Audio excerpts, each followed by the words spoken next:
Olá, este é o programa MP com você, uma parceria entre o Ministério Público do Estado do Espírito Santo com a Assembleia Legislativa. O MP com você tem por finalidade aproximar ainda mais o trabalho desenvolvido por procuradores e promotores de justiça da sociedade, esclarecer dúvidas e mostrar na prática como é feito o trabalho no Ministério Público. No programa de hoje, o convidado é o promotor de justiça César Augusto Ramaldes, que é coordenador do Grupo Especial em Trabalho em Execução Penal, o GTEP. Vamos conversar com ele a respeito do sistema prisional capixaba. Quais as ações tomadas pelo Ministério Público para minorar a situação dos detentos e de suas famílias? Nós já retornamos com o MP com você.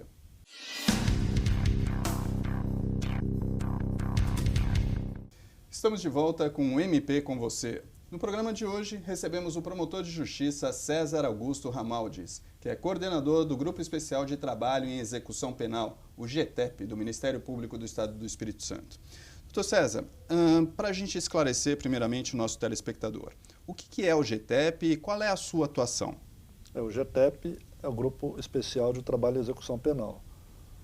Tem por finalidade fazer a fiscalização do sistema prisional capixaba, junto com os colegas promotores de justiça nas comarcas, que são titulares ou respondendo pelas comarcas, e também fiscalizar, principalmente na comarca da capital, a execução penal daquelas pessoas que foram condenadas e hoje estão cumprindo pena. Execução penal, então, a gente está falando de detentos. Sim, das pessoas que estão reclusas cumprindo pena privativa de liberdade aqui na capital. Como é que está esse panorama hoje, doutor? Como é que estão os presídios capixabas? Os presídios estão bem cheios, alguns deles com excesso de prisão, que infelizmente os índices de criminalidade não retrocedem, não diminuem, e a partir disso há um aumento da população prisional.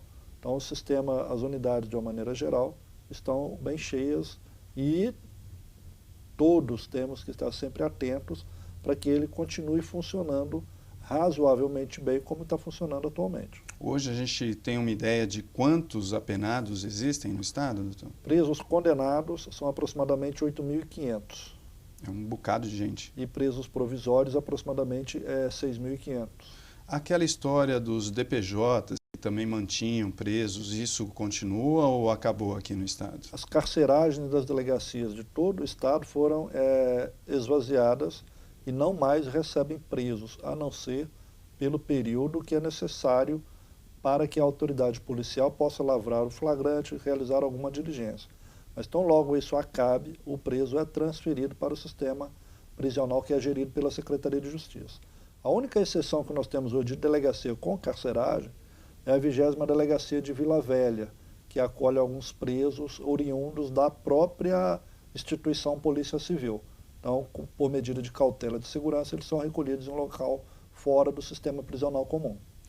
Doutor César, o Espírito Santo ele acabou ficando famoso aí um tempo atrás, infelizmente uma fama ruim, por conta daqueles presídios, aquelas celas que eram feitas em containers, né? As prisões de lata, não é isso? Isso já faz parte do passado?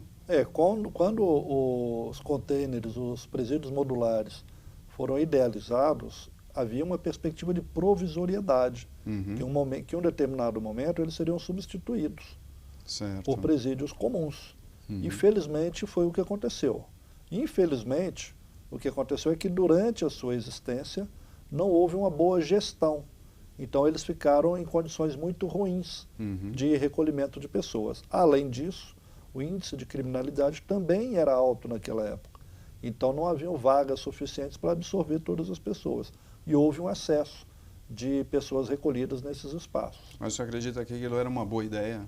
Eu não diria que era uma boa ou uma má ideia, que foi um mal necessário, foi um recurso que o Estado foi obrigado a lançar naquele momento por questões financeiras, econômicas também, questão orçamentária, e pela demanda crescente da população prisional. E hoje, doutor, o senhor disse que os presídios também já estão cheios, né? A gente já tem um número bastante razoável aí de presos. Existe perspectiva da construção de novos presídios? Então, nas últimas notícias que nós temos visto, acompanhado e discutido também com a Secretaria de Justiça, é a necessidade da construção de mais unidades, tanto aqui na Grande Vitória quanto no interior. Felizmente, o secretário de Justiça tem dito que os projetos arquitetônicos, executivos, estão sendo licitados e posteriormente serão licitados a construção de várias outras unidades.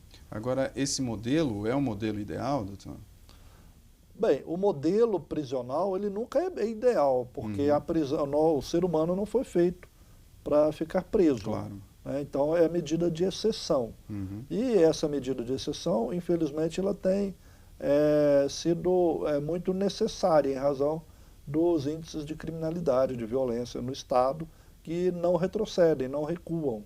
Então, algumas unidades elas têm que ter mais segurança, porque as pessoas são de periculosidade maior, e outras podem até ser de segurança média. Tem algumas unidades também de regime semiaberto que já é bem mais flexível para o próprio regime.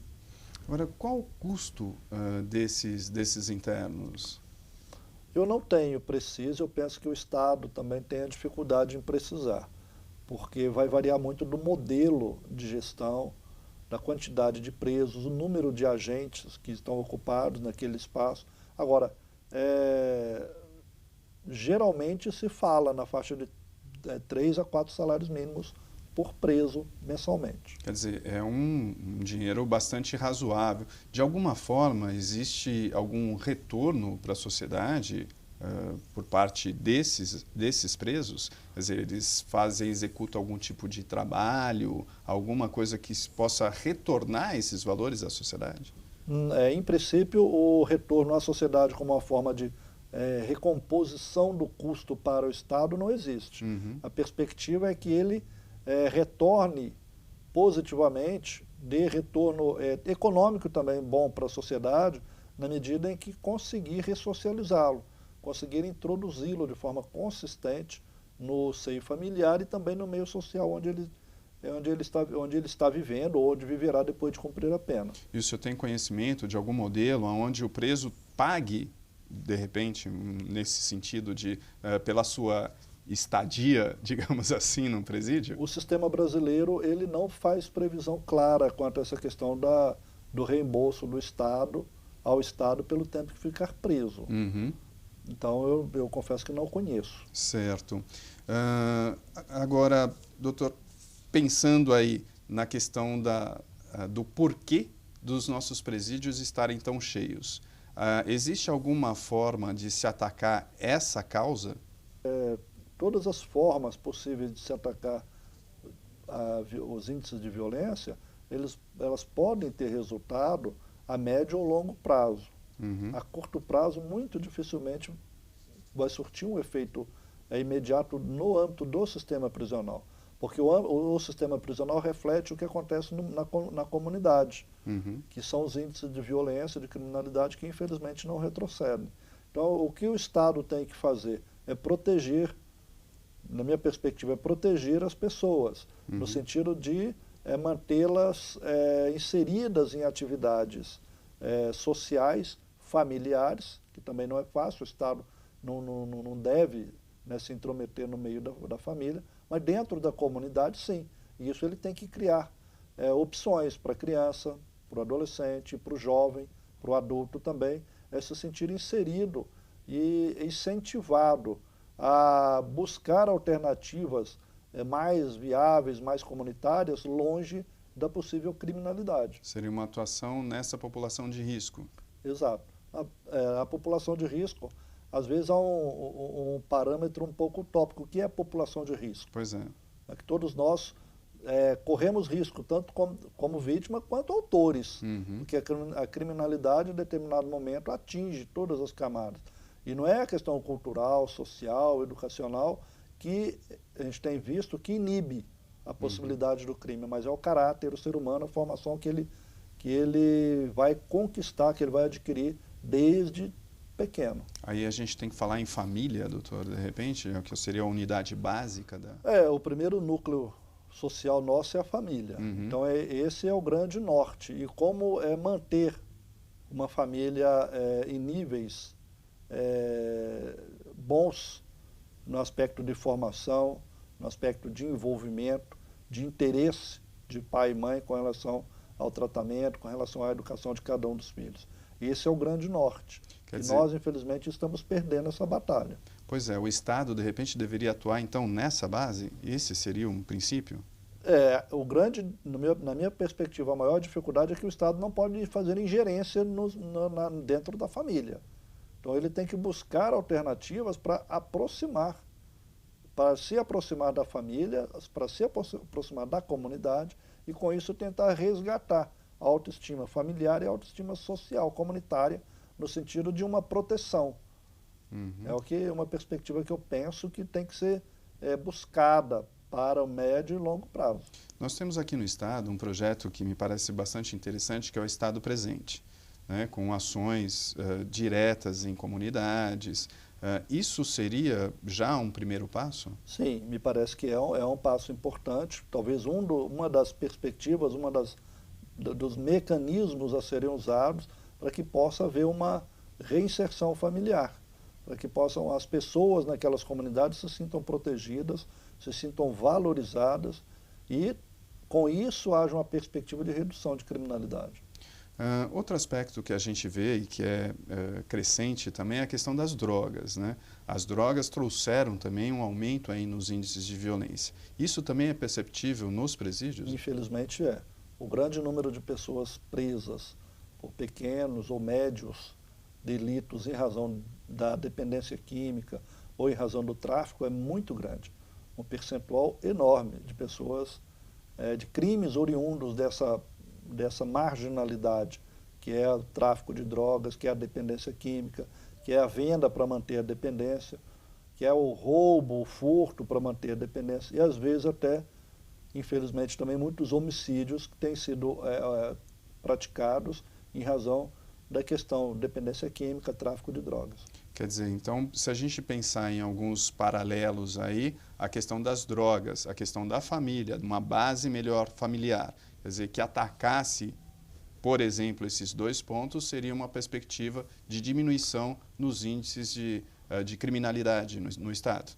A questão de droga, por exemplo, a polícia ataca e bastante. Então, a gente pensa que as polícias, e nós também, Ministério Público, temos responsabilidade quanto a isso, nós temos que buscar alternativas para inibir o grande tráfico, porque as cadeias têm se enchido por pequenos e médios traficantes, e esses são facilmente substituídos.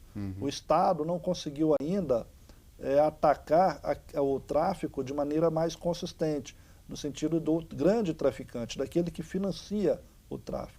Só a partir disso que a gente vai conseguir, eu penso, diminuir essa questão do tráfico, da dependência química, dos crimes relativos à droga dentro das comunidades. Eu vou pedir licença para o Dr. César Ramaldes e para os nossos telespectadores. Nós vamos para um rápido intervalo e voltamos com essa entrevista com o coordenador do Grupo Especial de Trabalho em Execução Penal, o GETEP. No próximo bloco, o Dr. César Ramaldes vai falar sobre os projetos de reinserção social para penados. É um instante só.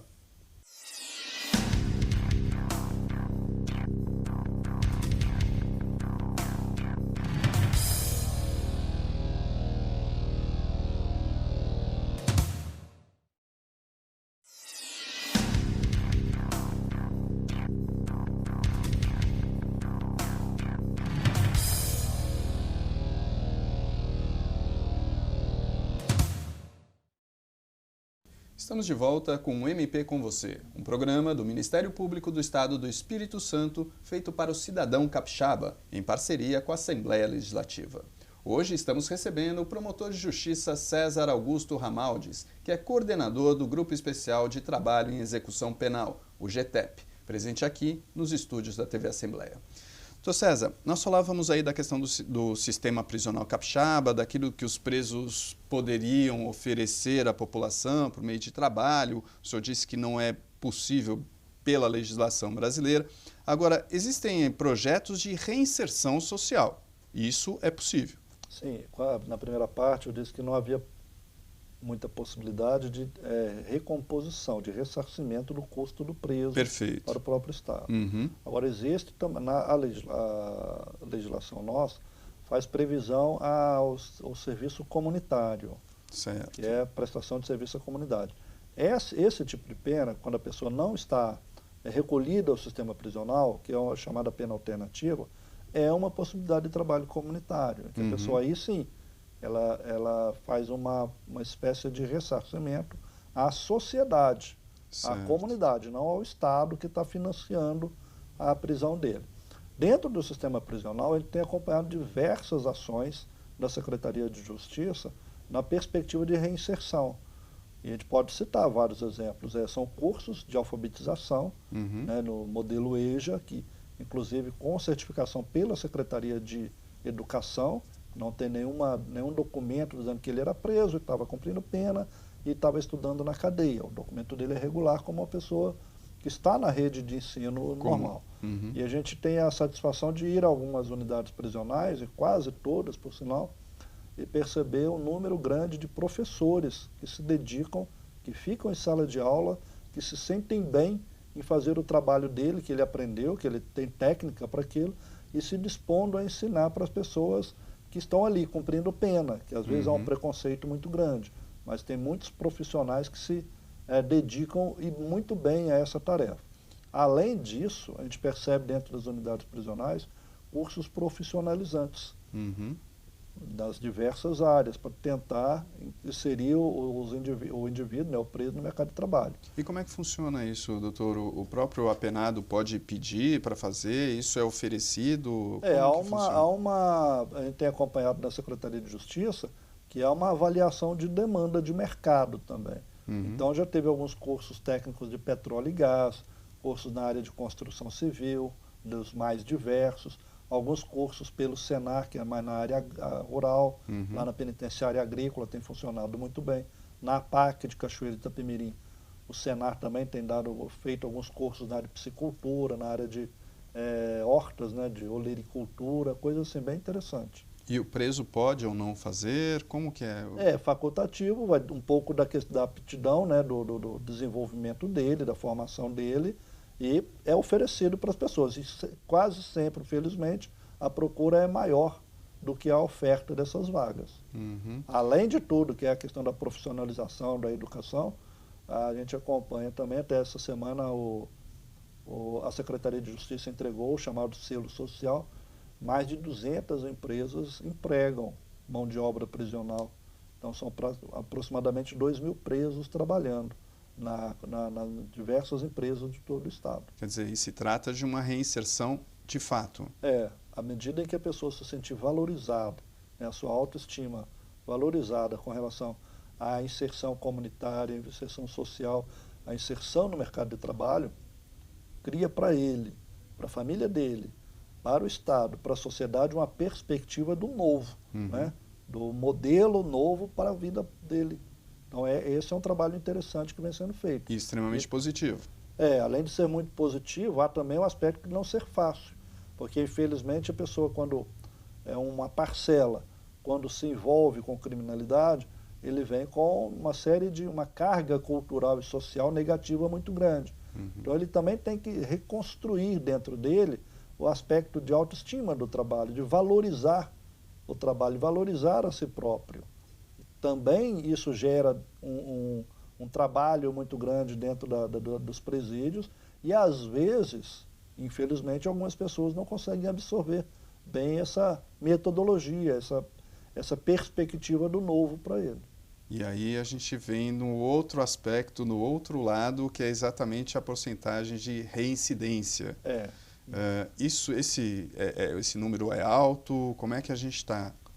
Mas nós não temos, estatisticamente no Espírito Santo e nem no Brasil, dados concretos com relação à reincidência. Nós temos estudos, eu diria, de outros países empíricos no Estado que apontam para um número grande. Mas não a impressão que dá é que deve ficar na faixa de 20% a 30%, 40% de reincidência. Algumas pessoas, infelizmente, reiteram e muito a prática criminosa. Então, por isso, diversas vezes são presos. Outras, a primeira prisão é suficiente para que ele jamais volte a cometer novos crimes. Agora, nós falávamos aqui que os presídios capixabas estão bastante cheios e não só, não é uma exclusividade aqui do Espírito Santo, né? Me parece que é generalizado, o Brasil inteiro vive esse momento. Agora, será que existiria alguma possibilidade de mudança nessa orientação? Quer dizer, a gente está prendendo muito, a polícia prende muito e a gente leva muitas pessoas para o presídio, ou a situação é outra? O fato é verídico, quer dizer, a violência é galopante. É muito complicado o diagnóstico com relação à prisão e à superlotação. O fato é, a sociedade se sente muito desprotegida, que a repercussão de crimes menores ou crimes maiores é muito negativa perante a sociedade. Então, na maioria das vezes, para crimes mais simples, as pessoas pensam em prisão. Uhum. No entanto, a lei ela também tem que ser seletiva nessa questão do prender, porque o sentimento ou a intenção da prisão não é só prender, só excluir, ela tem também o caráter punitivo, mas tem também o caráter de tentar resgatar a pessoa, a autoestima para o não crime novamente. Uhum. Agora, a polícia prende mal? Eu penso que não prende mal. Ela prende o que é necessário prender. Uhum. O que às vezes acontece como eu disse, é o ataque, principalmente com relação ao tráfico, que é um quantitativo muito grande de pessoas, que poderia ser talvez melhor trabalhado para que os grandes traficantes ou a entrada da droga no Brasil fosse inibida de forma mais consistente, evitando assim a proliferação dos pequenos ou microtraficantes, que esses, como estão mais vulneráveis e mais na ponta do comércio, acabam estando mais expostos à ação policial e com mais facilidade sendo presos. E aí, a própria polícia, todos têm que dar uma resposta à sociedade e acontecendo a prisão em grande volume, como tem acontecido atualmente. Educação seria uma saída, doutor? É uma alternativa à mudança de quadro que nós temos no Brasil. Não é só a questão da criminalidade, é a questão também de autoestima, a questão também de resgate de cidadania, a questão também social, a questão remuneratória, que quanto mais estudo, mais qualificação, a pessoa vai produzir em um ambiente melhor, um salário melhor. Felizmente, a gente tem percebido que algumas ações em nível nacional, em nível estadual, aumentam o nível de renda. No entanto, as ações sociais, as ações protetivas ainda estão deixando a desejar. E por isso o índice de criminalidade. Agora, retomando a questão dos presídios, essa superlotação que a gente percebe no Brasil inteiro traz também outros problemas, né? Como a questão das drogas dentro dos presídios, telefone celular dentro do presídio. De que forma isso é possível combater isso também, doutor? No Espírito Santo diminuiu muito, não é que ainda não exista, mas eu diria que diminuiu 80% ou mais o número de telefones celulares e até mesmo de droga dentro das unidades prisionais, na medida em que a Secretaria de Justiça criou mecanismos a partir da construção, da ocupação de novas unidades, criou mecanismos de segurança mais consistentes na questão da manipulação do preso no seu dia a dia. Então, antigamente as unidades, o policial ou o agente penitenciário não tinha acesso a todos os espaços da prisão. Hoje não, hoje o agente tem espaço. Tanto que a polícia militar praticamente não fica presente. O próprio agente penitenciário, armado ou desarmado, consegue ter o controle de uma unidade prisional, né, lógico, com o número de agentes, proporcional ao número de presos, mas nós, promotores, outras autoridades podem circular no ambiente prisional, coisa que não acontecia antigamente. Com isso, há uma maior fiscalização com relação à existência de aparelhos de telefones celulares e até de droga dentro das unidades. Então, reduziu significativamente. O sistema a gente pode dizer que o sistema penitenciário hoje, capixaba, ele está mais tranquilo? Não, ele está mais correto. Tranquilo ele nunca estará. Na medida que, infelizmente, algumas pessoas que ainda estão presas ainda pensam na criminalidade. ainda pensam em cometer crimes. Então, tranquilo, nós não podemos dizer em momento algum que o sistema está. Ele está talvez um pouco mais controlado, mas ele ainda não está tranquilo. Tem ainda muito que ser feito. Ainda há uma geração de presos do modelo antigo que ainda pensa que pode retomar o controle da unidade prisional. Por isso que eu tenho dito para a Secretaria de Justiça, para os diretores, quando tenho contato, e é frequente esse contato, que todos nós temos que estar alertas, e muito alertas, às questões que estão o dia a dia de uma unidade prisional. Os presídios, ainda voltando a essa questão, eles estão adaptados a esse número de presos? Quer dizer, é possível ainda se manter esse número de presos? Com um trabalho firme de segurança, de humanização, é possível conter, mesmo com um pouco de superlotação. O importante é que o agente penitenciário se dê conta de que ele está representando o Estado naquela função. E o Estado quer o bem do cidadão, tanto o livre, que nunca cometeu crime nenhum, quanto aquele apenado que está cumprindo pena. Só com essa perspectiva que nós vamos ter no futuro menos prisões, na medida em que as políticas públicas sendo consistentes, evitando a criminalidade, e os atuais se recuperando, há uma perspectiva, aparentemente utópica, mas alcançável, de redução de criminalidade. Doutor, nosso tempo está acabando. Qual a mensagem que o senhor deixaria, a mensagem do Ministério Público para a população capixaba? Com relação ao sistema prisional, eu diria, o Ministério Público Capixaba é uma instituição confiável, que está aberto, é acessível a todos da população, tanto no sentido de apresentar possíveis demandas, como possível apurar possíveis excessos ocorridos dentro da unidade prisional. Precisando, confie no Ministério Público, que nós estamos abertos a conversar, a recebê-los e a apurar, se for necessário, adotar as medidas necessárias para a apuração de possíveis fatos que possam envolver seu familiar, a pessoa presa, de qualquer maneira. Certo. Nós encerramos aqui esta edição do programa MP com você, uma parceria entre o Ministério Público do Estado do Espírito Santo e a Assembleia Legislativa.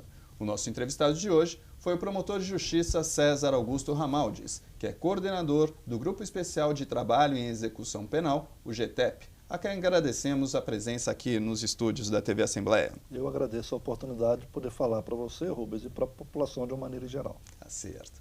Nos despedimos lembrando que você também pode dar a sua sugestão de pauta para o MP com você, enviando e-mail para imprensa@mps.gov.br. Eu sou Rubem Rochel e este é um trabalho da Assessoria de Comunicação do Ministério Público do Estado do Espírito Santo. Aguardamos por você. Até a próxima.